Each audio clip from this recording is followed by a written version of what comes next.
Hello friends, welcome back to the funny video guys and my YouTube channel guys. Today friend we are going to talk about guys Samsung phone setting guys, and today video title is guys Samsung phone guys on keyboard guys, how can we reset? Friends, we want to reset guys your Samsung phone keyboards. So friends, you can reset, and friends, now let's see how can we reset Samsung phone keyboard setting.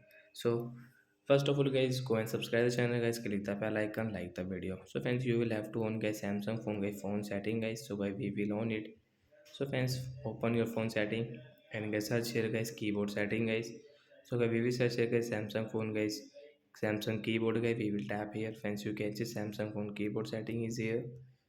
And friends, you can see guys your Samsung phone guys reset to default setting guys, tap here. Friends, you can see reset keyboard setting guys, tap here to reset. After that guys, you can download language, will delete. So friends, you can see keyboard setting has resetted. Friends, you can check guys your Samsung phone keyboard setting has reset. Friends, you can see I had guys dark theme, but guys now I have got the default theme. So like that guys, you can reset guys Samsung phone keyboard. So bye guys, thanks for watching.